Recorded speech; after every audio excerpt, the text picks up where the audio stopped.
Move on to the final story of the night, and this one is pretty Oh boy. spicy. Mhm. So US Cybercom says mass exploitation of Atlassian Confluence vulnerability ongoing and expected to accelerate. Anybody here surprised? Not me. Like, at all. are you surprised?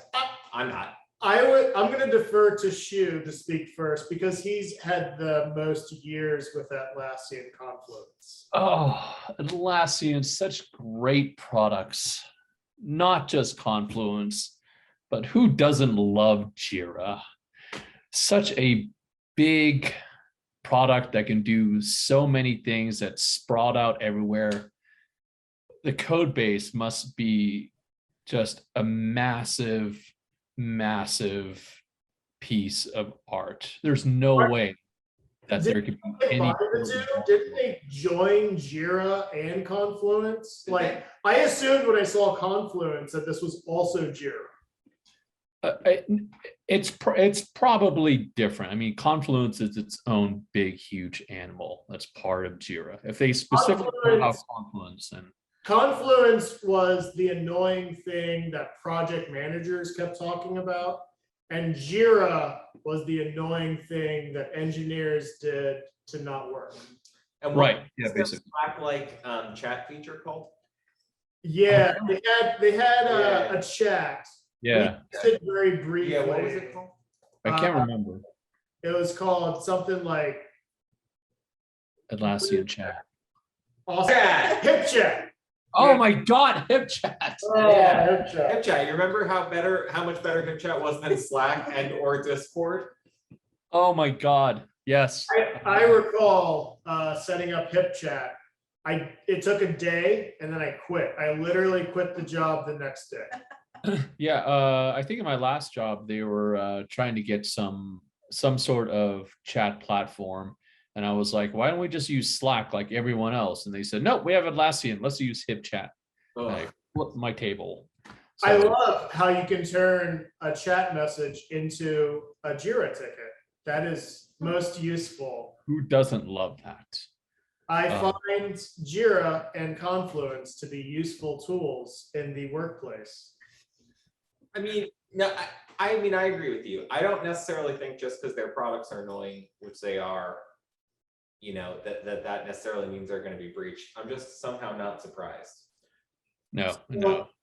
The whole thing with Jira and Confluence was it was the cloud, but not the cloud.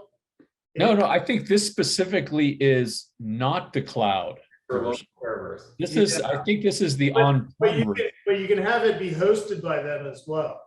Right. So they've actually killed off the on-prem instance. They're on-prem products. They're straight cloud now, as of like. But this was the on-prem, right? Yeah. So all these companies resisting the cloud, and you know who you are. This is one of the risks you take, because these are, according to this, older version of software that's been found to have this vulnerability. I don't think we know a lot of details of what's going on. So we've seen this several times this year. We've seen people that refuse to use the cloud running their own Exchange servers. Yep. Running various versions of Windows and Windows-like products, running, Confluence. We've seen all of these on-prem systems where hackers have figured out a 0-day and just mass exploited it. So Exchange was being run on private servers, so not in the cloud. And it got to the point that I believe both China and Russia were just taking over Exchange servers. And then we commented on Bourbon and Data Breaches that the FBI started hacking Exchange servers to patch them, to prevent China and Russia from taking them over. Like, if you're going to be connected to the internet, congratulations, you're in the cloud.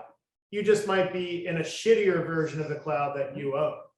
Yeah, And also, I don't know if these versions affected or end of life, but beyond just Confluence, if you're running software on-prem, I guarantee you there are a lot of people running software that is end of life, that is no longer receiving security updates. And the longer software exists, the more time hackers have to find vulnerabilities. Or True, as- true. I mean, not like I know any engineers who run end of life software, but I would say to the counterpoint that sometimes newer software is shit, and I like tried and true software that's been run for 10 years.